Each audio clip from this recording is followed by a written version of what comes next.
Hi అందరికీ నమస్తే. ఈరోజు నేను వీడియో గోంగూర నిల్వ పచ్చడి చేయబోతున్నాను అండి. సో ఎలా చేయాలో మీకు కూడా చూపిస్తా.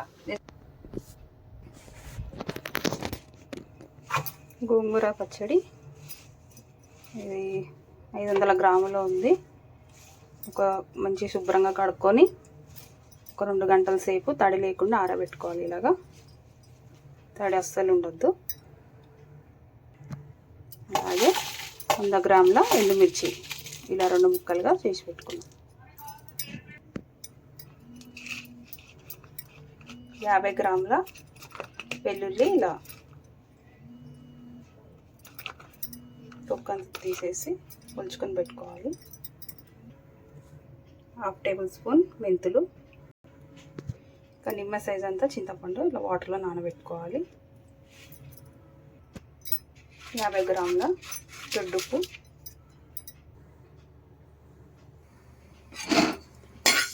కడాయి వేసుకొని కడాయిలో ఒక 1/2 టేబుల్ స్పూన్ మెంతులు వేసుకొని ఫ్రై చేసుకోవాలి. మంచి కలర్ వచ్చే వరకు.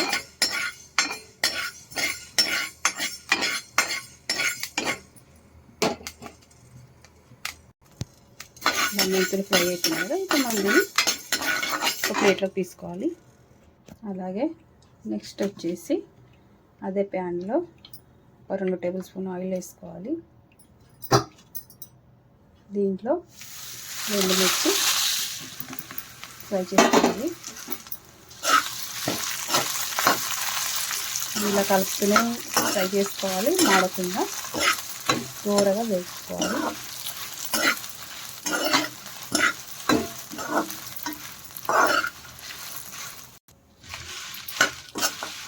మంచి కలర్ వచ్చే వరకు ఫ్రై చేసుకోవాలి.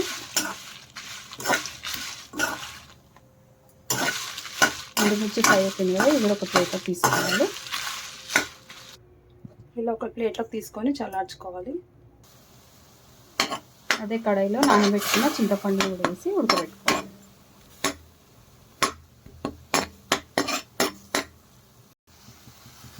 చింతపండు ఇలా పేస్ట్ అది మెత్తగా అయిపోయింది కదా, ఈ చింతపండు కొద్దిగా తీసుకుని, ఎందుకంటే మనకు పుంటుకూర అనేది పుల్లగా ఉంటుంది కాబట్టి చింతపండు వేసుకుంటే ఇంకా టేస్ట్ బాగుంటుంది కాబట్టి కాస్త యాడ్ చేసుకుందాం. దీన్ని మనం ఒక కటోరలోకి తీసుకుందాం. అదే కడాయిలో ఒక 4 టేబుల్ స్పూన్ల ఆయిల్ వేసుకొని పుంటుకూరని వేసుకోవాలి.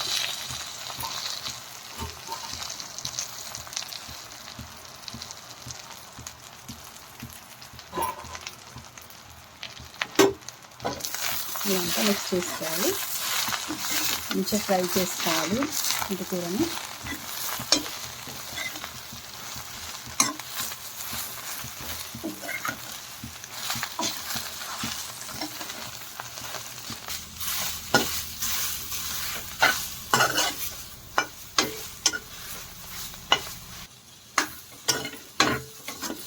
ఇలా మంచిగా ఫ్రై అయిపోయింది కదా, చూడండి.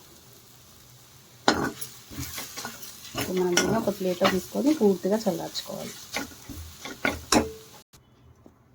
కడాయి పెట్టుకొని ఇప్పుడు మనం తాలింపు వేసుకుందాం.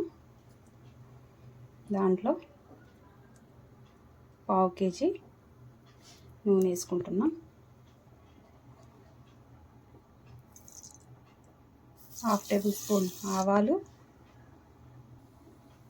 1 టేబుల్ స్పూన్ మినపప్పు, 1 టేబుల్ స్పూన్ శనగపప్పు. ఇవన్నీ మంచి ఫ్రై చేసుకోవాలి.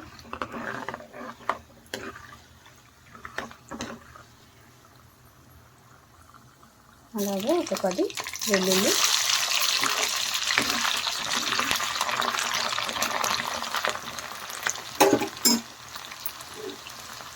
మాడకుండా మంచిగా ఫ్రై చేసుకోవాలని గోల్డెన్ కలర్ వరకు.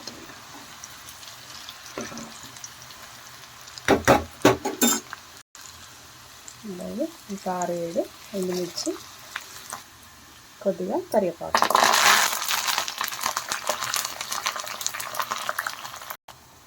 గ్యాస్ ఆఫ్ చూసుకోవాలి. పూర్తిగా చల్లార్చుకున్నాం. మనం పచ్చళ్ళు కలిపేటప్పుడు అసలు వేడి ఉండదు.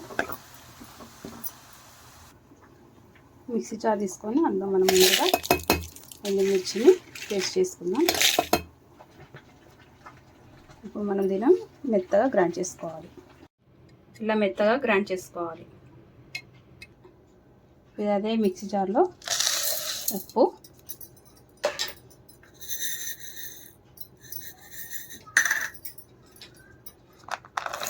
వెల్లుల్లి గ్రైండ్ చేసుకోవాలి. ఇలా పేస్ట్గా అయిపోయింది కదా. మనం దీంట్లోకి పొడి చేసుకున్న ఎండుమిర్చి పౌడర్ని కూడా యాడ్ చేసుకొని మరొకసారి గ్రైండ్ చేసుకుందాం. ఇది ఇలా ప్లేట్లోకి తీసుకుందాం. మెత్తగా పేస్ట్ అయిపోయింది కదా. మీ దగ్గర పెద్ద రోళ్ళు ఉంటే మీరు అన్ని ఆ రోట్లోనే చేసుకోవచ్చు. నా దగ్గర చిన్న ఉంది కాబట్టి నేను ఎండుమిర్చి మొత్తం ఇలా పేస్ట్ ముద్దలాగా చేసుకున్నా. ఇప్పుడు మెంతులు పొడవుగా చేసుకోవాలి. ఇలా పౌడర్గా చేసుకున్నాం కదా. ఇప్పుడు మనం దీన్ని దీంట్లోకి వేసుకుందాం.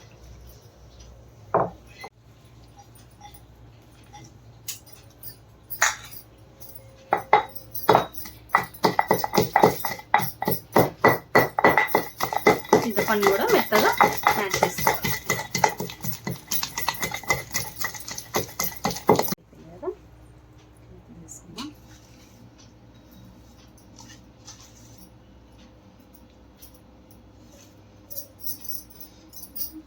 పుంటి కూర కూడా మనం మిక్సీలో వేసుకోవచ్చు, కానీ మెత్తగా పేస్ట్ లాగా అయిపోతుంది కాబట్టి కొంచెం ఆకుగా ఉంటే బాగుంటుంది అనేసి నేను ఇలా రోట్లో చేస్తున్నాను.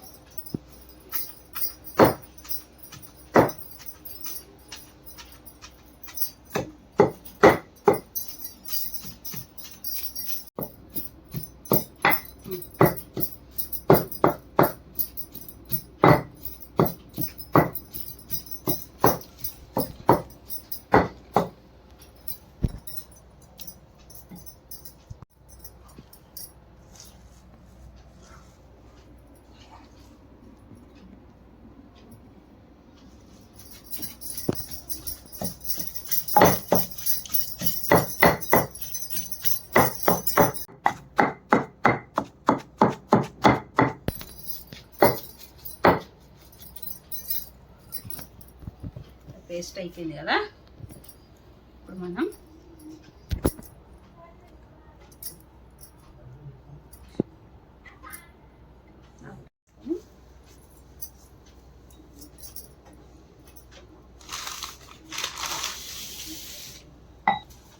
కారం పొడి, పుంటి కూర మిక్స్ అయ్యేలాగా అంతా మిక్స్ చేసుకోవాలి.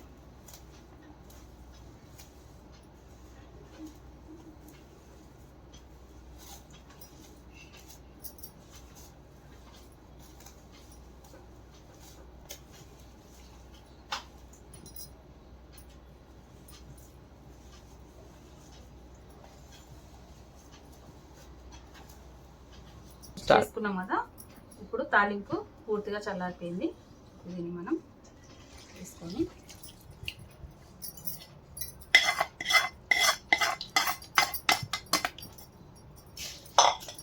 ఇంకా మిక్స్ చేసుకోవాలి.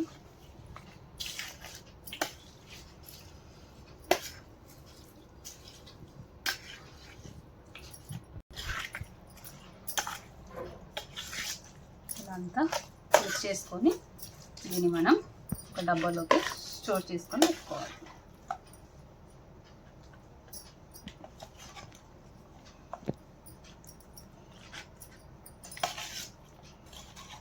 తడి తగలకుండా చాలా జాగ్రత్తగా వేసుకోవాలి.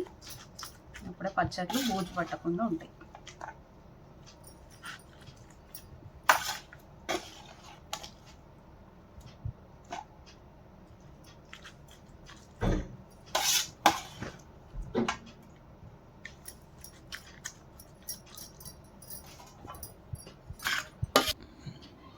అంతేనండి, ఎంత టేస్టీ అయినా గోంగూర నిల్వ పచ్చడి మనం చాలా ఈజీగా ఇంట్లోనే చేసుకోవచ్చు. గోంగూర అంటే ఎవరికి ఇష్టం ఉండదు, అందరికీ ఇష్టమే. అది చూస్తుంటేనే నోట్లో నీరు వచ్చేస్తుంది. ఎప్పుడెప్పుడు తినాలనేసి తప్పకుండా మీరు కూడా ట్రై చేయండి. ఎంతో టేస్టీ అయినా గోంగూర పచ్చడి, నిల్వ పచ్చడి.